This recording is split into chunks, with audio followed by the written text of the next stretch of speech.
नमस्कार दोस्तों, स्वागत है आपका अपने YouTube चैनल गुरुकुल प्लस में। दोस्तों आज हम लोग आपसे बात करेंगे करंट सामान्य अध्ययन, जो कि मैं आपको करा रहा हूं दोस्तों 12,000 प्लस MCQ क्वेश्चन हम जिसमें आप करा रहे हैं आपको। ठीक है, ये हमारा प्राचीन भारत का इतिहास का पार्ट 2 है। आपने इससे पहले पार्ट 1 नहीं देखा तो मैं आपको सजेस्ट करूँगा पार्ट 1 देख लीजिए, ताकि आपके और भी क्वेश्चन क्लियर हो जाएँ। ठीक है भाई। और दोस्तों आई होप कि आपको वीडियो पसंद आया। और दोस्तों जो आप एसएससी किसी भी एग्जाम की तैयारी कर रहे हो, CGL हुआ, CHSL हुआ, CPO हुआ, MTS हुआ, स्टेनो हुआ, JEE हुआ, आपका और भी जितने एग्जाम आपके एसएससी कंडक्ट आता है उन सब के लिए यूजफुल होगा। साथ ही साथ आप रेलवे की ओर जाएँ तो रेलवे, NTPC, ग्रुप डी और लेखपाल भर्ती वगैरह यूपी के जितने भी एग्जाम होते हैं सारे एग्जाम के लिए यूजफुल है, जहाँ जहाँ आपका GK आता है। ठीक है भाई। दोस्तों बहुत बहुत इंपॉर्टेंट क्वेश्चन आपके एग्जाम के पॉइंट ऑफ व्यू से हैं। इसमें हम आपसे जैन, बौद्ध और अन्य धर्म से रिलेटेड क्वेश्चन डिस्कस करेंगे, और सिकंदर के से भी रिलेटेड क्वेश्चन डिस्कस करेंगे। सिकंदर भारत में कब क्या आया, इससे रिलेटेड हम लोग क्वेश्चन इस पार्ट में टाइप में डिस्कस करेंगे। ठीक है, हमारा टाइप 2 है दोस्तों। ठीक है भाई, कोई दिक्कत, कोई तकलीफ, कोई समस्या? चलो भाई दोस्तों स्टार्ट करते हैं। दोस्तों इस पर्टिकुलर में आपसे सीरीज में लगभग हम आपसे 72 क्वेश्चन डिस्कस करेंगे, जो आपके एग्जाम के पॉइंट ऑफ व्यू से बहुत बहुत ज़्यादा इंपॉर्टेंट है। ठीक है, 73 क्वेश्चन हम लोग आपसे डिस्कस करेंगे, और 73 में से आपका कितना स्कोर आ रहा है कमेंट करके जरूर बताइए। अगर आपका 60 प्लस आ रहा है तो दोस्तों बहुत अच्छी बात है। ठीक है, अगर आपका इससे कम आया तो आपको मेहनत करने की ज़रूरत है। ठीक है, और हर क्वेश्चन का आंसर देने के लिए दोस्तों मैं आपको 3 सेकंड का टाइम दूंगा, जिसका आंसर आप मुझे कमेंट बॉक्स में देंगे। ठीक है भाई, और कोई भी डाउट हो बेशक कमेंट बॉक्स में पूछ लेना। चलिए भाई, टाइप 2 है दोस्तों हमारा। देखिए टाइप 2 है, इसमें हम आपसे बौद्ध धर्म से रिलेटेड क्वेश्चन डिस्कस करेंगे, आपका सिकंदर से रिलेटेड क्वेश्चन डिस्कस करेंगे, जैन धर्म से रिलेटेड क्वेश्चन डिस्कस करेंगे, और महाजनपद काल से रिलेटेड क्वेश्चन डिस्कस करेंगे। ठीक है भाई। तो टाइप 2 हमारा भारत का कौन सा क्षेत्र एक समय अवंतिका के नाम से जाना जाता था? भारत का आखिर ऐसा कौन सा शहर था? अब भारत का आखिर ऐसा कौन सा शहर था जो एक समय अवंतिका के नाम से जाना जाता था? ठीक है, चलिए दोस्तों इसके लिए आपको 3 सेकंड का टाइम दिया जाता है। इस क्वेश्चन का आंसर देने के लिए 3 सेकंड का टाइम दिया जाता है। इसका आंसर जल्दी जल्दी आप कमेंट बॉक्स में दीजिए। ठीक है भाई। तो दोस्तों आपको पता होगा, देखिए जो आपका अवंतिका है, अवंतिका बौद्ध धर्म का एक प्रमुख केंद्र है। ठीक है, ठीक है। और तो भारत का कौन सा क्षेत्र एक समय अवंतिका के नाम से जाना जाता? तो अवंतिका के नाम से आपका मालवा जाना जाता है। ठीक है, तो इसका सही आंसर हो जाएगा ऑप्शन नंबर 4 मालवा। ठीक है भाई, कोई दिक्कत, कोई तकलीफ, कोई समस्या? चलिए अगले क्वेश्चन में चलते हैं। क्वेश्चन नंबर 2,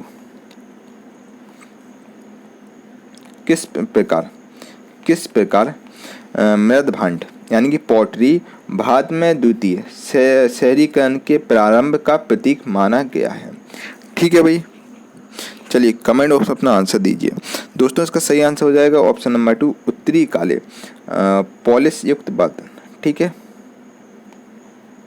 चलिए क्वेश्चन नंबर 3 दोस्तों हमारा आपके सामने ये रहा। देखिए निम्नलिखित में से वह शासक कौन था जिसने राज सिंहासन पर बैठने के लिए अपने पिता बिम्बिसार की हत्या कर दी थी? भाई ऐसा कौन सा शासक था जिसने अपने सिंहासन पर बैठने के लिए अपने पिता बिम्बिसार की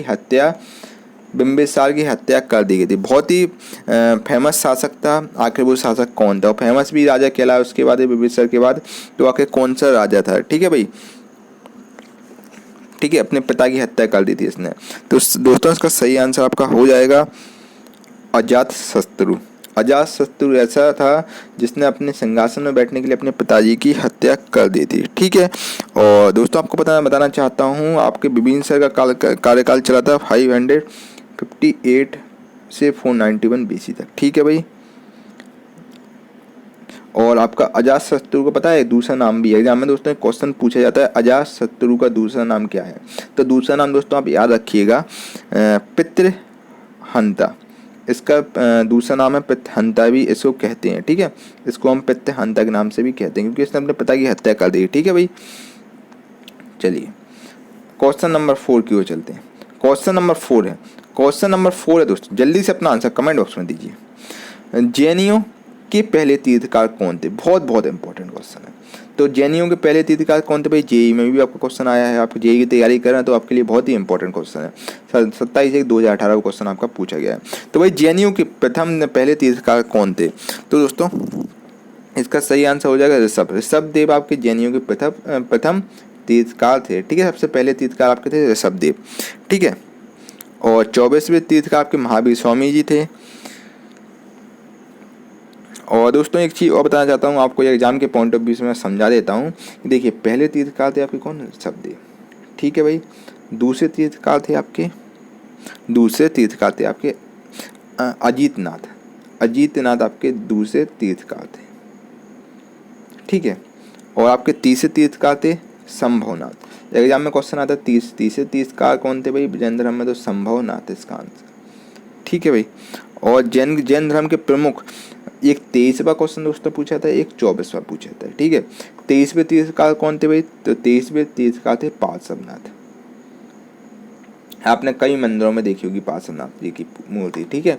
और जैन धर्म के 24वें तीर्थकार थे आपके महावीर स्वामी जी, ठीक है भाई, महावीर स्वामी, ठीक है। बहुत ही प्रमुख दोस्तों ये क्वेश्चन, आपके यहाँ से 5 क्वेश्चन भी बन सकते हैं जो मैंने आपको बता दिए हैं।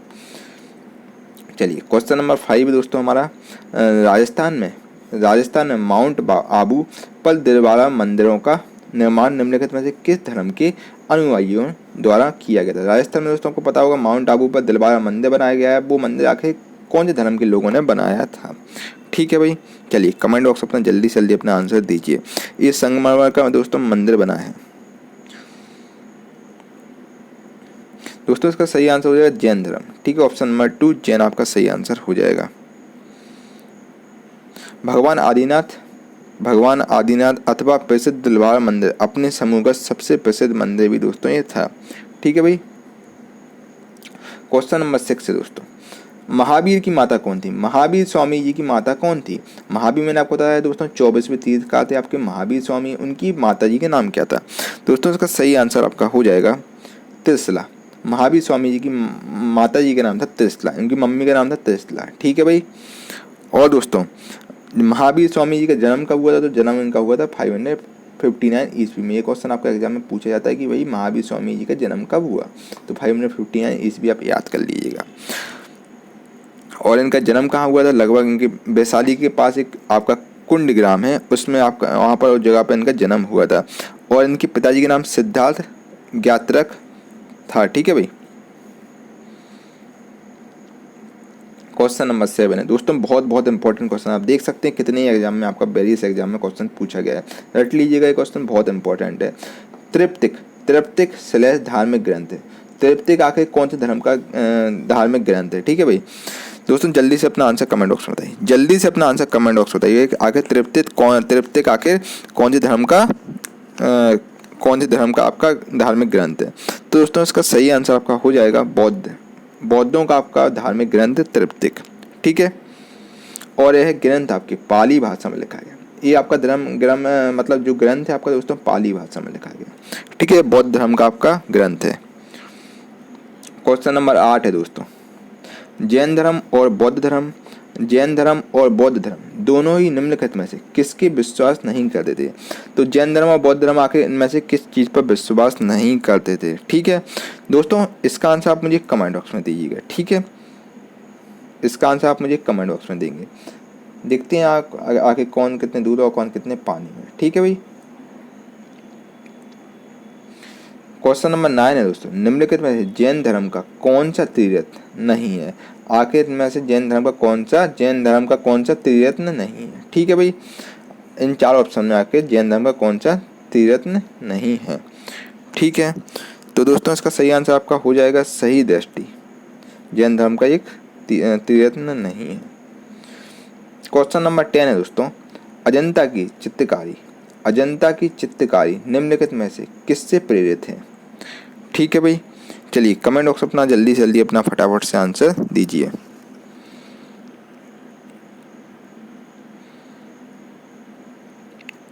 दोस्तों देखिए जो आपकी अजंता की जो चित्रकारी है ना, वो आपका दयालु बुद्ध से प्रेरित करती है, ठीक है भाई। अजंता की गुफाएं दोस्तों आपकी ये हैं औरंगाबाद के, महाराष्ट्र में आपका औरंगाबाद जिला है, वहाँ पर आपकी अजंता की गुफाएं हैं, ठीक है भाई। इसमें आपकी मानव जीवन, पशु पक्षी और प्रकृति के बारे में बताया गया है, ठीक है। वहाँ पर आपका चित्रण किया गया है अजंता की गुफाओं में, ठीक है। तो दयालु बुद्ध से प्रेरित रहती हैं आपकी अजंता की चित्रकारी।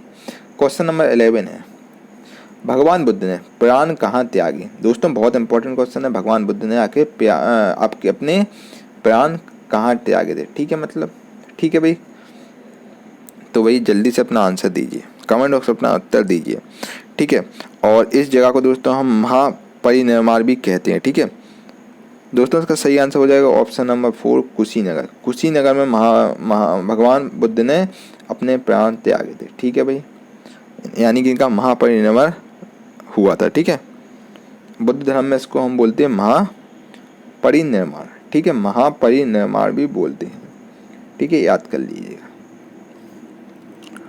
क्वेश्चन नंबर 12 है आपका दोस्तों, तमिल भाषा के शिल्पदीकारम और मणिमेखलई नामक गौरव ग्रंथ किससे संबंधित है। ठीक है, तो इसका सही आंसर हो जाएगा हिंदू धर्म से संबंधित है। चलिए क्वेश्चन नंबर 13 है दोस्तों, बौद्धों के विश्वास के अनुसार गौतम बुद्ध का अगला अवतार किसे माना जाता है। ठीक है, तो गौतम बुद्ध का अगला अवतार किसे माना जाता है बौद्ध लोगों के अनुसार। ठीक है, तो अगला मतलब गौतम बुद्ध के बाद आके अगला अवतार किसे माना गया है। दोस्तों इसका सही आंसर आपका हो जाएगा मैत्रेयी को गौतम बुद्ध के बाद अगला अवतार माना गया है। ठीक है, देखिए दोस्तों, आपको एक चीज बताना चाहता हूँ, बौद्ध परंपरा के अनुसार मैत्रेयी एक बैगी सत्य है। ठीक है, एक आपका बोगी सत्य है जो भविष्य में पृथ्वी पर अवतरित होंगे और विशुद्ध धम्म की शिक्षाओं तथा उपलब्धियों जो अधूरी रह गई हैं उन्हें पूरा करेंगे। ठीक है, उसको मैत्रेयी है। ठीक है, वो तो ऑप्शन नंबर 2 इसका आंसर हो जाएगा।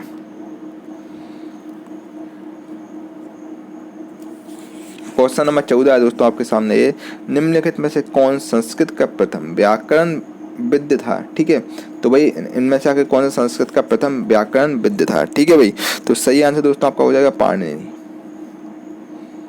क्वेश्चन नंबर 15 है दोस्तों, निम्नलिखित में से कौन सा मठ बौद्ध धर्म से संबंधित है। आगे कौन सा धर्म है जो बौद्ध धर्म से संबंधित रखता है। ठीक है दोस्तों, इसका सही आंसर आपका हो जाएगा चैत्य। ठीक है, ऑप्शन नंबर 2 चैत्य आपका राइट आंसर।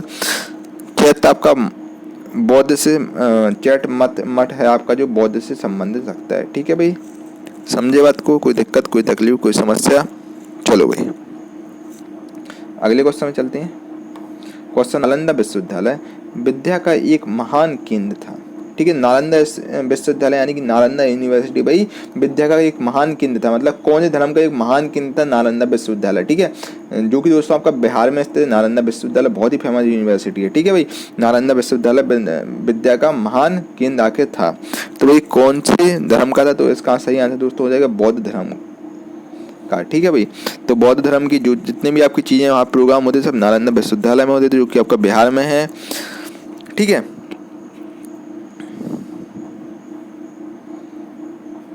क्वेश्चन नंबर 17 है दोस्तों आपके सामने, ये गौतम बुद्ध कौन से गणराज्य के थे। गौतम बुद्ध आके कौन से गणराज्य के थे।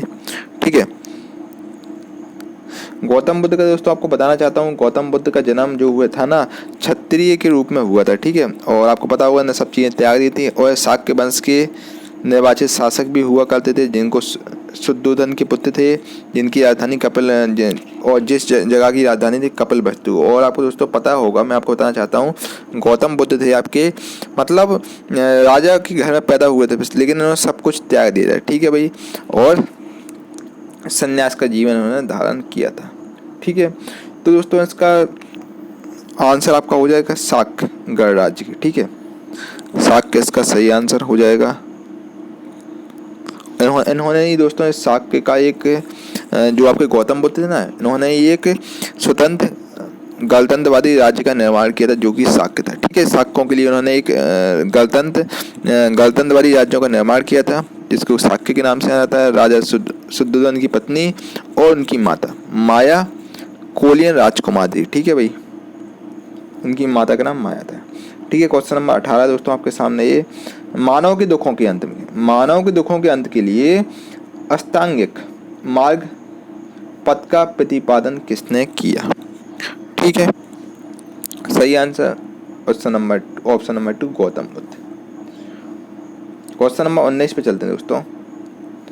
बौद्ध धर्म ने समाज के दो वर्गों को अपने साथ जोड़कर एक महत्वपूर्ण प्रभाव छोड़ा। ये वर्ग थे, आके ये वर्ग कौन थे जिसने मतलब एक महत्वपूर्ण प्रभाव छोड़ा, मतलब एक बहुत ही महत्वपूर्ण इम्पैक्ट उन वर्गों पर डाला गया है। वो वर्ग कौन थे? ठीक है भाई, दो वर्गों का इन्होंने बहुत ज़्यादा उद्धार किया था गौतम बौद्ध धर्म ने। ठीक है भाई,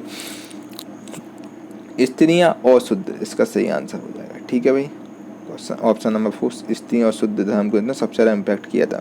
ठीक है, क्वेश्चन नंबर 20 है दोस्तों, बौद्ध धर्म में बुल का जो बुल है ना उसका संबंध बुद्ध के जीवन की किस घटना के साथ है? जो बुल रहता है ना तो उसका संबंध बुल यानी कि दोस्तों आपने देखा होगा सांड रहता है, बुल यानी कि इसको हम बोलते हैं सांड। सांड का संबंध बुद्ध के जीवन की किस घटना के साथ है? ठीक है भाई, चलिए कमेंट बॉक्स में जल्दी जल्दी अपना आंसर बताइए।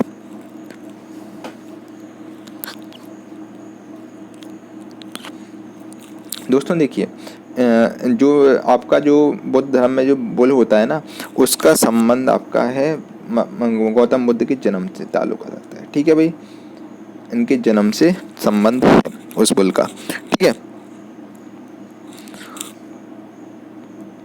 क्वेश्चन नंबर 21 दोस्तों, बुद्ध का अर्थ है, बुद्ध का आखिर क्या अर्थ है? ठीक है, बुद्ध का आखिर अर्थ क्या है दोस्तों? बहुत बहुत इंपॉर्टेंट क्वेश्चन है, आखिर बुद्ध का अर्थ क्या है? तो सही आंसर दोस्तों हो जाएगा ज्ञान प्राप्ति। ज्ञान प्राप्ति बुद्ध का मेन मोटो है। ठीक है, मेन अर्थ है। क्वेश्चन नंबर 22 है दोस्तों आपके सामने, अशोक ने किस बौद्ध साधु से प्रभावित होकर बौद्ध धर्म अपनाया? अशोक ने आखिर कौन से बौद्ध साधु से प्रभावित होकर भाई बौद्ध धर्म अपनाया? अशोक आपके बौद्ध धर्म के अनुयायी थे, बहुत ही अच्छे मतलब बहुत ही ज़्यादा फॉलोवर थे आपके बौद्ध धर्म के। ठीक है, और आखिर उन्होंने किससे प्रभावित होकर बौद्ध धर्म को अपनाया था अशोक ने? ठीक है भाई, चलिए कमेंट बॉक्स में जल्दी से जल्दी अपना आंसर दीजिए, फटाफट से अपना आंसर दोस्तों कमेंट बॉक्स में दीजिए।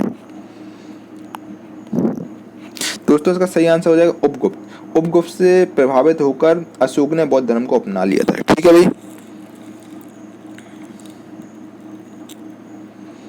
उपगुप्त कौन था? एग्जाम में आता है उपगुप्त कौन था? उपगुप्त आपके बौद्ध भिक्षु थे। ठीक है, बौद्ध भिक्षु थे। ठीक है, इनसे प्रभावित होकर अशोक ने बौद्ध धर्म को अपना लिया था। क्वेश्चन नंबर 23 है दोस्तों आपके सामने, बुद्ध को प्रबोध कहाँ प्राप्त हुआ था? बुद्ध को भी जो प्रबोध है वो आखिर कहाँ पर प्राप्त हुआ था? ठीक है भाई, जल्दी से दोस्तों अपना आंसर कमेंट बॉक्स में बताइए। बुद्ध को आखिर प्रबोध कहाँ पर प्राप्त हुआ था?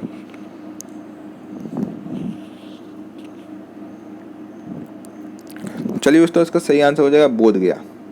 ठीक है, मतलब बुद्ध को ज्ञान की प्राप्ति बोध गया में हुई थी। ठीक है भाई, बोध गया में बुद्ध को ज्ञान की प्राप्ति हुई थी। मेरे प्यारे दोस्तों, क्वेश्चन नंबर 27 आपका गौतम बुद्ध का जन्म स्थान था। तो गौतम बुद्ध का जन्म स्थान लुम्बिनी था। आपको पता होगा गौतम बुद्ध का जन्म हुआ था 563 ईस्वी में। ठीक है भाई, कपिल वस्तु के पास में आपका लुम्बिनी एक जगह पड़ती है, वहाँ पर इनका जन्म हुआ था गौतम बुद्ध का। ठीक है, और 28 में दोस्तों आपके क्वेश्चन आपके सामने ये रहा था कि बुद्ध ने अपना प्रथम धर्म संदेश कहाँ पर दिया था? बुद्ध ने अपना प्रथम जो धर्म संदेश था कहाँ पर दिया था? ठीक है भाई, सही आंसर हो जाएगा दोस्तों सारनाथ। सारनाथ में उन्होंने बुद्ध ने अपना प्रथम धर्म संदेश दिया था सारनाथ में। ठीक है भाई, जो कि आपका बनारस में पड़ता है। ठीक है भाई, क्वेश्चन नंबर 29 है दोस्तों आपके सामने ये रहा, देखिए बौद्ध धर्म निम्न में से किन मतों पर विश्वास करता है? ठीक है, बौद्ध धर्म आखिर इनमें से कौन से मतों पर विश्वास रखता है? ठीक है, चलिए दोस्तों कमेंट बॉक्स में अपना बताइए, सुझाव अपना कमेंट बॉक्स में जरूर बताइए आंसर। आखिर कौन से मतलब मतों पर विश्वास रखता है? ठीक है, देखिए दोस्तों पहला वाला ऑप्शन है दुनिया दुखों से भरी। ये बात बिल्कुल सही है, बौद्ध धर्म में लिखा गया है दुनिया दुखों से भरी है, लोगों को दुख उनकी इच्छाओं के कारण होता है। ये बात भी बिल्कुल सही है भाई, यदि इच्छाओं पर काबू पा लिया जाए तो निवारण मिल जाता है। ये बात भी सही है, इसका निवारण मिल जाता है। और ए वाला फर्स्ट वाला सही है आपका, बी वाला सही है, तीसरा वाला सही है। फोर्थ वाला ईश्वर और आत्मा के अस्तित्व को स्वीकार करना चाहिए। ये बात दोस्तों बिल्कुल सही नहीं है। ठीक है भाई, तो आपका ए वाला, बी वाला, सी वाला सही है, तो ऑप्शन नंबर 3 आपका सही हो जाएगा, ए बी सी वाला। ठीक है भाई, चलिए क्वेश्चन नंबर 30 की ओर चलते हैं। आजीवक, आजीवक संप्रदाय का संप्रदाय था। आजीवक संप्रदाय का संप्रदाय था। ठीक है भाई, सही आंसर हो जाएगा बुद्ध का समसामयिक। क्वेश्चन नंबर 31 दोस्तों आपके सामने ये रहा, देखिए सिकंदर महान का शिक्षक कौन था? तो भाई सिकंदर महान का आखिर शिक्षक कौन था? ठीक है भाई,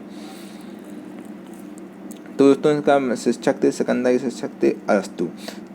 सिकंदर महान के गुरुदेव अरस्तु हुआ करते थे। ठीक है भाई। सिकंदर का जन्म दोस्तों 356 ईस्वी में हुआ था। ठीक है। सिकंदर के पिताजी का नाम क्या था भाई? पिताजी का नाम था इनके फिलिप। इनके सिकंदर के पिताजी का नाम था फिलिप। ठीक है भाई। और इन्होंने भारत विजय का जो अभियान था 326 ईस्वी में छेड़ दिया था। ठीक है। सिकंदर ने 326 ईस्वी पूर्व में इन्होंने भारत विजय मतलब जो आक्रमण छेड़ दिया था। ठीक है भाई। भारत पर विजय जो प्राप्त करने का इसका सपना था, अभिमान इसने 326 ईस्वी में छेड़ दिया था। और इनके सेनापति थे सेलूकस निकेटर। इनके सेनापति कौन से भाई? सेलूकस निकेटर। सेलूकस निकेटर। ठीक है। इनके सेनापति थे। ठीक है भाई। कोई दिक्कत, कोई तकलीफ, कोई समस्या? एग्जाम में दोस्तों क्वेश्चन भी पूछा था, सिकंदर महान के सेनापति कौन थे? सेलूकस निकेटर इनके सेनापति थे। ठीक है। क्वेश्चन नंबर 32 है दोस्तों, अलेक्जेंडर, सिकंदर और पोरस ने लड़ाई लड़ी थी। बहुत ज़्यादा इंपॉर्टेंट क्वेश्चन है ये वाला। ठीक है। अलेक्जेंडर यानी सिकंदर और पोरस ने लड़ाई कब लड़ी थी? ठीक है भाई। मतलब जो सिकंदर और पोरस ने लड़ाई लड़ी थी, किस जगह पे आके सिकंदर और पोरस की लड़ाई हुई थी? ठीक है भाई। जल्दी से अपना आंसर कमेंट बॉक्स में बताइए दोस्तों। चलिए दोस्तों, अपना कमेंट बॉक्स अपना आंसर दीजिए भाई, आपके हिसाब से कौन सा ऑप्शन सही होना चाहिए। दोस्तों आपको पता होगा पोरस कौन था? पोरस एक पंजाब के शासक हुआ करते थे, पोरस। ठीक है।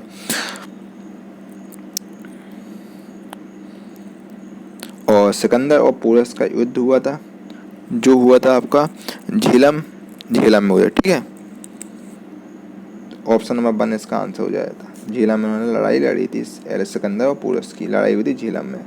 क्वेश्चन नंबर 33 दोस्तों आपके सामने है। सिकंदर की मृत्यु के बाद उसके साम्राज्य का पूर्वी भाग किसके अधीन चला गया? सिकंदर की मृत्यु के बाद उसका जो भाग है वो किसके अधीन चला गया? तो भाई उसका मतलब शेयर किसके पास चला गया? मतलब उसका जो भी सिकंदर की मृत्यु के बाद उसके साम्राज्य का जो भी भाग था ना, पूर्वी भाग था, वो आखिर किसके अधीन चला गया? ठीक है। किसके पास चला गया? तो इसका आंसर हो जाएगा दोस्तों सेलूकस निकेटर। सेलूकस निकेटर मैंने आपको बताया, इसका सेलूकस निकेटर सेनापति था सिकंदर का। ठीक है।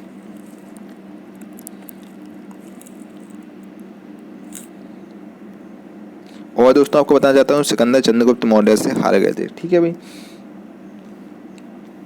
चौथे वाला क्वेश्चन आपका, उन स्तंभदार भवनों को क्या कहते हैं जिनमें बौद्ध भिक्षु पूजा करते हैं? ठीक है। वो स्तंभदार आपके भवन कौन है जिनमें आपके बौद्ध भिक्षु पूजा करते हैं? ठीक है। सही आंसर दोस्तों होगा चैत्य। क्वेश्चन नंबर 35 आपके सामने ये रहा, इच्छा सब कष्टों का कारण है। ठीक है भाई।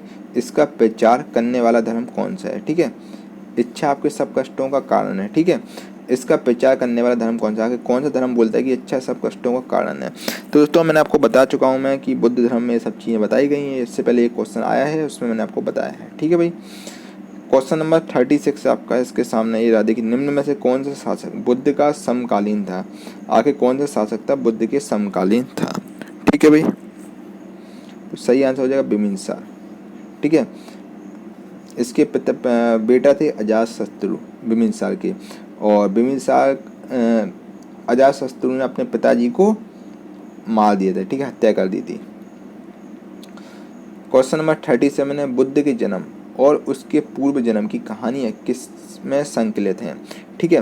मतलब जन्म और पूर्व जन्म की कहानी आगे किस चीज़ में संकलित हैं? दोस्तों इसका सही आंसर आपका हो जाएगा जातक कथाएं में संकलित हैं। क्वेश्चन नंबर दोस्तों, प्रथम बौद्ध परिषद आखिर कहाँ पर आयोजित की गई थी? कमेंट बॉक्स में अपना आंसर बताइए। जल्दी से अपना आंसर कमेंट बॉक्स में दीजिए। आखिर प्रथम जो आपकी बौद्ध परिषद है कहाँ आयोजित की गई? इसका सही आंसर हो जाएगा राजगृह। राजगृह में प्रथम बौद्ध परिषद आपकी आयोजित की गई। ठीक है। और आपको पता होगा दोस्तों बुद्ध की मृत्यु के बाद 4 बौद्ध समिति हुई थी। ठीक है। 4 बौद्ध समिति हुई थी, जिसमें पहली बौद्ध समिति आपकी थी राजगृह में हुई थी, और दूसरी वैशाली में हुई थी, तीसरी पाटलिपुत्र में हुई थी, और 4th कश्मीर में हुई थी। ठीक है भाई। और पहली आपकी राजगृह यानी कि राजगीर में हुई थी। ठीक है भाई। क्वेश्चन नंबर 39 दोस्तों आपके सामने ये देखिए, बुद्ध के प्रथम प्रवचन मतलब बुद्ध के प्रथम प्रवचन को कहा जाता है, मतलब बुद्ध महात्मा बुद्ध ने जो प्रथम प्रवचन दिया था, ठीक है, उस प्रवचन को क्या कहते हैं। ठीक है, तो इसका आंसर हो जाएगा दोस्तों धम्मचक्र प्रवर्तन। ठीक है, इसका सही आंसर आपका ऑप्शन नंबर 2 हो जाएगा। ठीक है भाई, इनके प्रवचन को ये कहा जाता है, यानी कि दोस्तों इसका मतलब होता है धर्म चक्र प्रवर्तन। ठीक है, इसका मतलब होता है धम्मचक्र प्रवर्तन, यानी कि इसका मतलब होता है धर्मचक्र प्रवर्तन नाम से इसको विख्यात है। ठीक है भाई,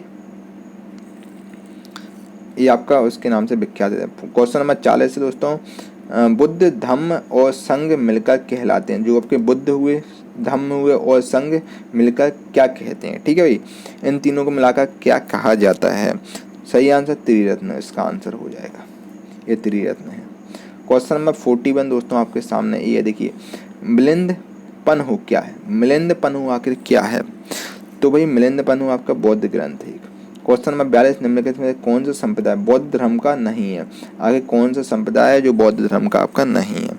ठीक है भाई, देखिए महायान बौद्ध धर्म का है, हीनयान बौद्ध धर्म का है, आपका थेरवाद बौद्ध धर्म का, जबकि आपका दिगंबर बौद्ध धर्म के नहीं है, जैन धर्म के हैं। ठीक है भाई, क्वेश्चन नंबर 3 ऑप्शन नंबर 3 इसका सही आंसर हो जाएगा दिगंबर।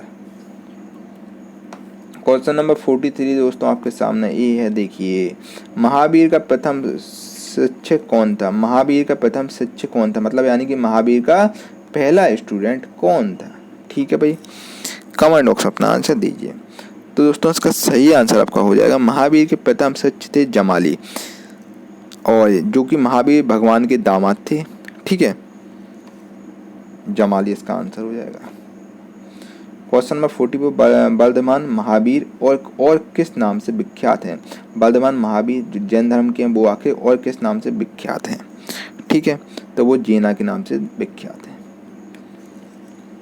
ठीक है भाई, और जीना शब्द का मतलब भी आपको बताना चाहता हूँ। जीना शब्द का मतलब आपका होता है विजेता। ठीक है, यानी कि विनाश इसका मतलब होता है विजेता। और वर्धमान महावीर और किस नाम से विख्यात है, तो इसका आंसर जीना धर्म का होगा। जैन धर्म के थे वो, तो जीना धर्म से विख्यात हैं, और इसका मतलब होता है जीना का अर्थ होता है विजेता। ठीक है, क्वेश्चन नंबर 45 आपका दोस्तों, तिब्बत में बौद्ध धर्म का प्रचार करने वाले बौद्ध भिक्षु कौन थे। आखिर बौद्ध भिक्षु कौन थे, आपको पता होगा दोस्तों, तिब्बत में आपका बौद्ध धर्म का बहुत ज़्यादा प्रचलन है। ठीक है, वहाँ पर बौद्ध धर्म बहुत ज़्यादा है तिब्बत में। ठीक है, तो तिब्बत में बौद्ध धर्म का प्रचार करने वाले बौद्ध भिक्षु आखिर कौन थे। ठीक है, इसका सही आंसर दोस्तों हो जाएगा पद्म संभव। पद्म संभव थे ऐसे बौद्ध भिक्षु थे जिन्होंने बौद्ध धर्म का प्रचार प्रसार तिब्बत में बहुत ज़्यादा किया। ठीक है, देखिए गौतम बुद्ध का जन्म स्थान किसके द्वारा अंकित किया गया। तो भाई अशोक मौर्य का जो आपका रुमिनदेई स्तंभ था, इसमें इनका अंकित किया गया। ठीक है भाई, ठीक है, कोई दिक्कत कोई तकलीफ कोई समस्या। और लुम्बिनी में आपका भगवान बुद्ध का जन्म स्थान है, आपको पता होगा। उनके सम्मान में भारत के महान मौर्य सम्राट अशोक थे। उन्होंने 249 ईस्वी पूर्व में लुम्बिनी की अपनी एक तीर्थ यात्रा के दौरान एक स्तंभ इन्होंने बनवा दिया था। ठीक है भाई, अशोक के समय में लुम्बिनी को कहा जाता था रुमिनदेई स्तंभ भी कहते। ठीक है, नाम से जाना जाता था। क्वेश्चन नंबर 47 दोस्तों आपके सामने ये रहा, देखिए भारतीय इतिहास के निम्नलिखित युग में से किसके दौरान क्षत्रिय एक विशिष्ट पहचान रखते थे। ठीक है, आखिर कौन से युग के दौरान क्षत्रिय भी एक अपने आप में एक पहचान रखते थे। ठीक है, तो इसका सही आंसर दोस्तों हो जाएगा बुद्ध के युग में। ठीक है, क्योंकि बुद्ध जो आपके महात्मा बुद्ध थे वो आपके बौद्ध धर्म से, मतलब वो क्षत्रिय थे। ठीक है, तो क्षत्रिय धर्म में एक विशिष्ट पहचान रखते थे बुद्ध के युग में क्षत्रिय। ठीक है, क्वेश्चन नंबर 40 है दोस्तों आपका, न्याय सूत्र किसने लिखी। न्याय सूत्र आखिर किसने लिखी, तो भाई उसका नाम बताइए जिसने न्याय सूत्र लिखी है। दोस्तों ये न्याय सूत्र आपका एक प्राचीन भारतीय संस्कृत ग्रंथ है। ठीक है भाई, जो कि रचित है गौतम द्वारा। ठीक है भाई, गौतम बुद्ध द्वारा रचित है। क्वेश्चन नंबर 14 दोस्तों आपके सामने ये याद है कि जैन तथा बौद्ध धर्म के समय कितने आश्रमों को मान्यता प्राप्त हुई थी। जैन और बौद्ध धर्म के जैन धर्म था जब चल रहा था आपका, बौद्ध धर्म चल रहा था, उसके में कितने आश्रमों को आके मान्यता प्राप्त हुई थी। ठीक है भाई, तो दोस्तों 4 आश्रमों को मान्यता प्राप्त हुई थी। ठीक है भाई,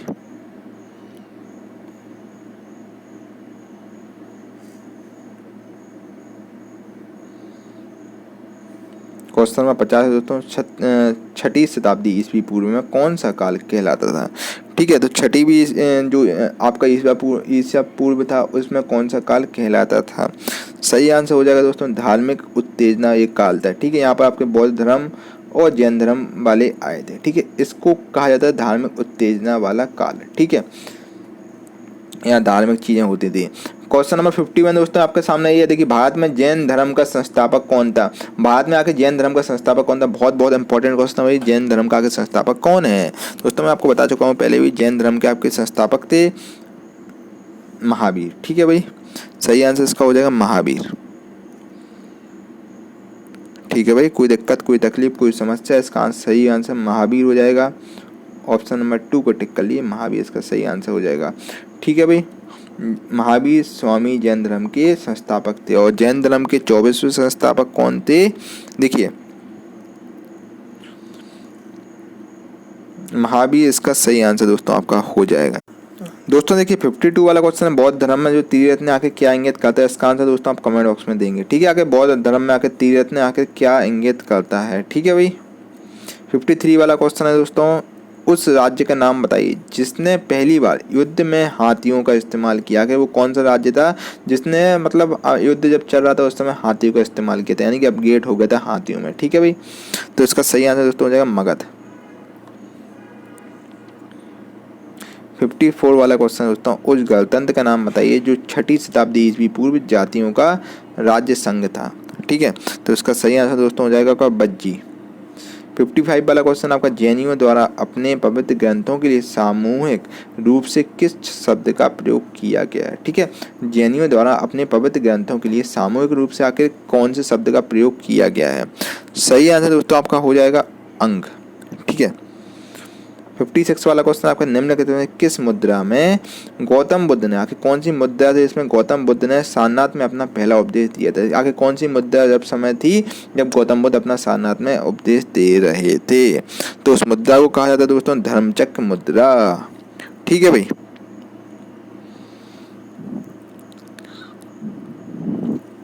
और देखिए धर्मचक्र मुद्रा का मतलब भी मैं आपको बताना चाहता हूँ दोस्तों। धर्मचक्र मुद्रा का मतलब होता है धर्म उपदेश की चक्र गति को स्थिर करने को हम बोलते हैं धर्मचक्र प्रवर्तन। ठीक है भाई, और इसको हम धर्मचक्र मुद्रा भी कहते हैं। ठीक है भाई, 57 वाला दोस्तों क्वेश्चन आपके सामने ये देखिए, केवल कौन से धर्म से संबंधित है। आखिर केवल आपके जो है ना वो आखिर कौन से धर्म से संबंध रखते हैं केवल, तो दोस्तों इसका सही आंसर आपका हो जाएगा जैन धर्म से संबंध रखते हैं।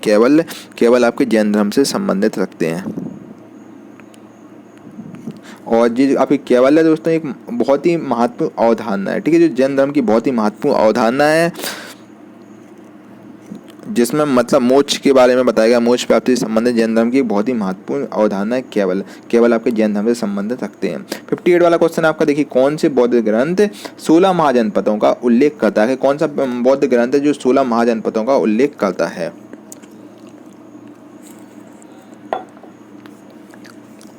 भाई जल्दी जल्दी अपना आंसर दोस्तों कमेंट बॉक्स में बताइए। दोस्तों इसका सही आंसर आपका हो जाएगा अंगुत्तर निकाय, 16 महाजनपदों का उल्लेख करता है। 51 वाला क्वेश्चन आपका, 16 महाजनपदों में से किसकी राजधानी तक्षशिला थी। 16 महाजनपद थे उस समय, किसकी राजधानी आके तक्षशिला हुआ करती थी। सही आंसर गांधार। 60वां क्वेश्चन दोस्तों आपके सामने ये रहा देखिए, स्तूप शब्द गौतम बुद्ध के जीवन की निम्नलिखित किस घटना से संबंधित है। ठीक है, स्तूप शब्द आके गौतम बुद्ध की कौन सी जीवन की निम्नलिखित में किस घटना से संबंध रखता है स्तूप शब्द। ठीक है भाई, इसका सही आंसर दोस्तों हो जाएगा मृत्यु। ठीक है, मृत्यु से संबंध रखता है स्तूप। ठीक है, 61 वाला क्वेश्चन दोस्तों, बौद्ध धर्म महायान और हीनयान में किस शासक के शासन काल के दौरान विभाजित हुआ था। ठीक है, सही आंसर कनिष्क हो जाएगा।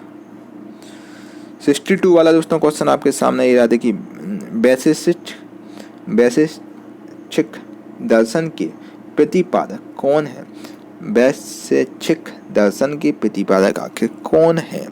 तो दोस्तों इसका आंसर हो जाएगा कणाद। कणाद आपके वैशेषिक दर्शन के प्रतिपादक हैं। ठीक है भाई। 63 वाला क्वेश्चन, बौद्ध धर्म के अधिकांश ग्रंथ किस भाषा में लिखे गए। तो भाई बौद्ध धर्म के अधिकांश ग्रंथ पाली भाषा में लिखे गए, इसका आंसर पाली हो जाएगा। बहुत बहुत इंपॉर्टेंट क्वेश्चन है दोस्तों। देखिए आप ये वाला क्वेश्चन आप देख रहे होंगे 5-6 बार रिपीट हो चुका है। जेई में आया है, CGL में आया, CHSL में आया, काफ़ी एग्जाम में रिपीट हो चुका है। ठीक है, तो बौद्ध धर्म के सारे ग्रंथ पाली भाषा में लिखे गए। बहुत बहुत इंपॉर्टेंट क्वेश्चन है। ठीक है, 64 वाला क्वेश्चन है, किन्हें एशिया का प्रकाश भी कहा जाता है। आखिर किसको एशिया, लाइट ऑफ एशिया भी कहते हैं। ठीक है भाई, आखिर किसको लाइट ऑफ एशिया भी कहते हैं। तो भाई लाइट ऑफ एशिया हम कहते हैं गौतम बुद्ध को। गौतम बुद्ध को लाइट एशिया के नाम से भी जाना जाता है। ठीक है, 65 वाला दोस्तों क्वेश्चन आपके सामने ये रहा, महावीर का जन्म कहाँ हुआ। महावीर स्वामी जी का आखिर जन्म कहाँ पर हुआ। तो इसका सही आंसर हो जाएगा कुंडग्राम। कुंडग्राम में महावीर स्वामी जी का जन्म हुआ था। 66 वाला क्वेश्चन, बौद्ध साहित्य किस भाषा में लिखी गई है। तो भाई बौद्ध साहित्य आखिर कौन सी भाषा में लिखी गई है। दोस्तों इसका आंसर पाली भाषा होगा। देखिए आप देख सकते हैं दोस्तों, MTA 2017 में क्वेश्चन पूछा गया। देखिए किरण करता क्या, मैं आपको एक चीज़ बताना चाहता हूँ। किरण का एक गलत पॉइंट है। ठीक है, मतलब किरण का एक नेगेटिव है। मतलब नेगेटिव दोस्तों क्या है, मैं आपको बताना चाहता हूँ कि इसका एक फीडबैक ये है कि किरण, देखिए SSC आपका MTA 2017 में क्वेश्चन पूछा गया ये पाली भाषा वाला। अभी मैंने आपको रिसेंटली दोस्तों कराया था ये वाला। देखिए जेई में भी आपका 2018 में पूछा गया था। मतलब किरण वाले क्या करते हैं, मतलब वही क्वेश्चन 5-5, 6-6 पेपरों में रख देते हैं। ठीक है, ये क्वेश्चन आपका एक ही क्वेश्चन बनाया और 8-8, 9 में कर दिया। इसलिए दोस्तों 12,000 प्लस इनकी बुक हो गई। वैसे एक्चुअल में आपको एक चीज़ बताना चाहता हूँ, एक्चुअल में इसमें 7,000 क्वेश्चन है जो एक्चुअल है। ठीक है, 6-7 हज़ार जो आपको रटने हैं। बाकी दोस्तों आप देखेंगे यहाँ पर रिपीट हो रहे हैं क्वेश्चन। जी आपका देखिए 5 बार रिपीट हो चुका है ऑलरेडी। चलिए 67 वाला क्वेश्चन दोस्तों आपके सामने है, कौन सा स्थान गौतम बुद्ध से संबंध नहीं है। आखिर कौन सा स्थान गौतम बुद्ध से संबंध नहीं है। देखिए दोस्तों सारनाथ संबंधित है, बोध गया संबंधित है, कुशीनगर संबंधित है, लेकिन दोस्तों पावापुरी संबंधित नहीं है। ठीक है भाई। 68 वाला क्वेश्चन, जैन धर्म का सबसे महत्वपूर्ण आधारभूत सिद्धांत क्या था। जैन धर्म का सबसे महत्वपूर्ण आधारभूत सिद्धांत आखिर क्या था जैन धर्म का। ठीक है भाई, चलिए दोस्तों इसका आंसर कमेंट बॉक्स में बताइए। तो इसका सही आंसर हो जाएगा अहिंसा, इनका एक आधारभूत सिद्धांत माना जाता था जैन धर्म का। 69 वाला दोस्तों क्वेश्चन है, बुद्ध का जन्म स्लेश में हुआ। मैं आपको दोस्तों पहले ही बता चुका हूँ, बुद्ध धर्म का जो महात्मा बुद्ध थे उनका जन्म कहाँ हुआ, मैं आपको इसका आंसर पहले ही बता चुका हूँ। तो इसका सही आंसर दोस्तों लुम्बिनी हो जाएगा। ठीक है, अभी आपने देखा होगा ये क्वेश्चन रिपीट है फिर से। जी आपका CGL में 3-4 बार पूछा जा चुका है, अब CHSL में भी आ गया 22/3/2018 को। ठीक है, तो बुद्ध का जन्म आपका लुम्बिनी में हुआ है। ठीक है भाई, 563 ईस्वी में इनका बुद्ध का महात्मा बुद्ध का जन्म हुआ था। 17वां क्वेश्चन दोस्तों आपके सामने है, महर्षि गौतम का संबंध किस भारतीय दर्शन से है। महर्षि गौतम का संबंध आखिर किस भारतीय दर्शन से है। ठीक है भाई, फिर से सुनिए, महर्षि गौतम का संबंध आखिर किस भारतीय दर्शन से है। ठीक है, तो इनका संबंध न्याय से है। ठीक है, 71 वाला दोस्तों क्वेश्चन है, 7वीं शताब्दी के प्रारंभ के साथ थानेश्वर और कन्नौज के सिंहासन पर कौन बैठा। ठीक है, 7वीं शताब्दी के प्रारंभ हो रही थी, उस समय थानेश्वर और कन्नौज के सिंहासन पर आके कौन बैठ गया था। ठीक है भाई, तो उस समय बैठ गया था आपके हर्षवर्धन। ठीक है, हर्षवर्धन आपकी 7वीं शताब्दी के प्रारंभ में थानेश्वर और कन्नौज के सिंहासन पर बैठ गए थे हर्षवर्धन। ठीक है भाई, और जो कि दोस्तों मैं आपको बताना चाहता हूँ, हर्षवर्धन 606 से लेकर 646-47 AD तक इन्होंने शासन किया था। ठीक है भाई, और इन्होंने अपनी भाई राजवर्धन की मृत्यु कर दी थी, जिसके बाद ये थानेश्वर और कन्नौज की गद्दी पर बैठ गए थे। देखिए दोस्तों 72 वाला क्वेश्चन, भगवान महावीर की शिक्षाओं के संकलन को क्या कहा जाता है। ठीक है, भगवान महावीर की शिक्षाओं के संकलन को क्या कहा जाता है। तो इसका सही आंसर दोस्तों हो गया आगम सूत्र। आगम सूत्र भगवान महावीर की शिक्षाओं के संकलन को कहा जाता है आगम सूत्र। ठीक है, 73वां क्वेश्चन दोस्तों आपके सामने ये रहा। देखिए 73 वाला क्वेश्चन, सलेस का युद्ध 326 ईस्वी पूर्व में सिकंदर महान द्वारा राजा पोरस के विरुद्ध लड़ा गया था। दोस्तों बहुत बहुत इंपॉर्टेंट क्वेश्चन, काफी क्वेश्चन पूछा गया है। ठीक है, तो भाई सलेस किसका युद्ध 326 ठीक है। आखिर किस जगह पे आपको कौन सा युद्ध था जो कि 326 ईस्वी पूर्व में सिकंदर महान द्वारा राजा पोरस के विरुद्ध लड़ा गया था। मतलब सिकंदर वर्सेस राजा पोरस ने लड़ा था, जो कि युद्ध लड़ा था, ठीक है, झेलम के पास, ठीक है। तो ये युद्ध आपका कहाँ पर हुआ था, इस युद्ध का मतलब नाम क्या दिया गया, ठीक है, कमेंट बॉक्स अपना आंसर दीजिए।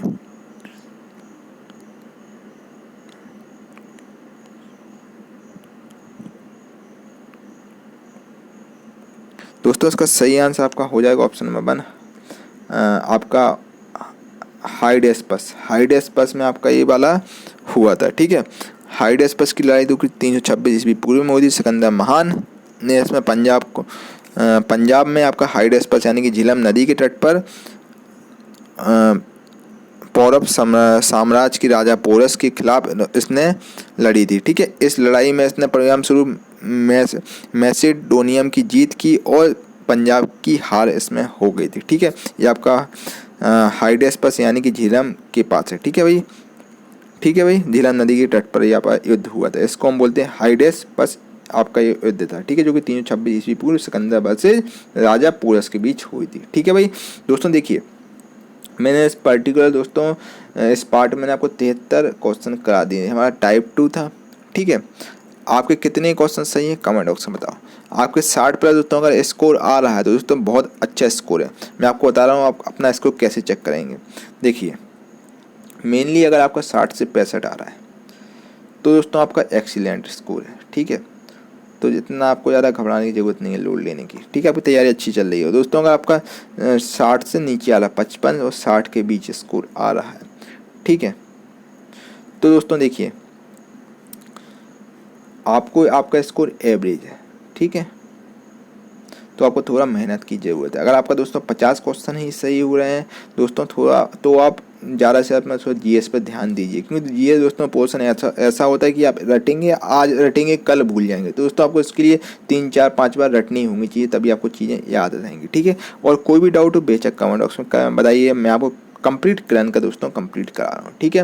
और दोस्तों बिल्कुल आप कंटेंट है फ्री ऑफ कॉस्ट मिल रहा है, आपको 1 रुपये भी पे नहीं करना है, सब कुछ आपको यहाँ फ्री ऑफ कॉस्ट मिल रहा है। और इसके अलावा आप चाहते हैं आपको इसकी फ्री PDF मिल जाए तो नीचे मैं डिस्क्रिप्शन में टेलीग्राम चैनल की मैं लिंक डाल दूँगा, वहाँ पर आप इसकी फ्री PDF भी पा सकते हैं, ठीक है भाई। इसकी फ्री PDF मिल जाएगी और साथ ही साथ 500-1000 रुपये की जो बुक आप मार्केट से खरीदते हैं ना, वो आपको सब कुछ फ्री ऑफ कॉस्ट मिल जाएगी। दोस्तों वीडियो कैसा लगा कमेंट करके जरूर बताओ, और वीडियो को लाइक जरूर करो भाई, और वीडियो पे कमेंट करके जरूर बताओ। इस वीडियो कम से कम एक व्हाट्सएप ग्रुप में भाई जरूर शेयर करना है, इससे मोटिवेशन मिलता है आगे आप लोगों की वीडियो बना पाता हूँ। दोस्तों अगर अभी तक आपने चैनल को सब्सक्राइब नहीं किया तो भाई चैनल को सब्सक्राइब जरूर कर लेना, बगल में बेल आइकन जरूर दबाना, सो दैट आपसे कोई भी वीडियो मिस ना हो पाए, ठीक है। चलिए मिलते हैं अगली वीडियो में, तब तक के लिए thank you for watching this video. आपका दिन शुभ हो, जय हिंद, जय भारत।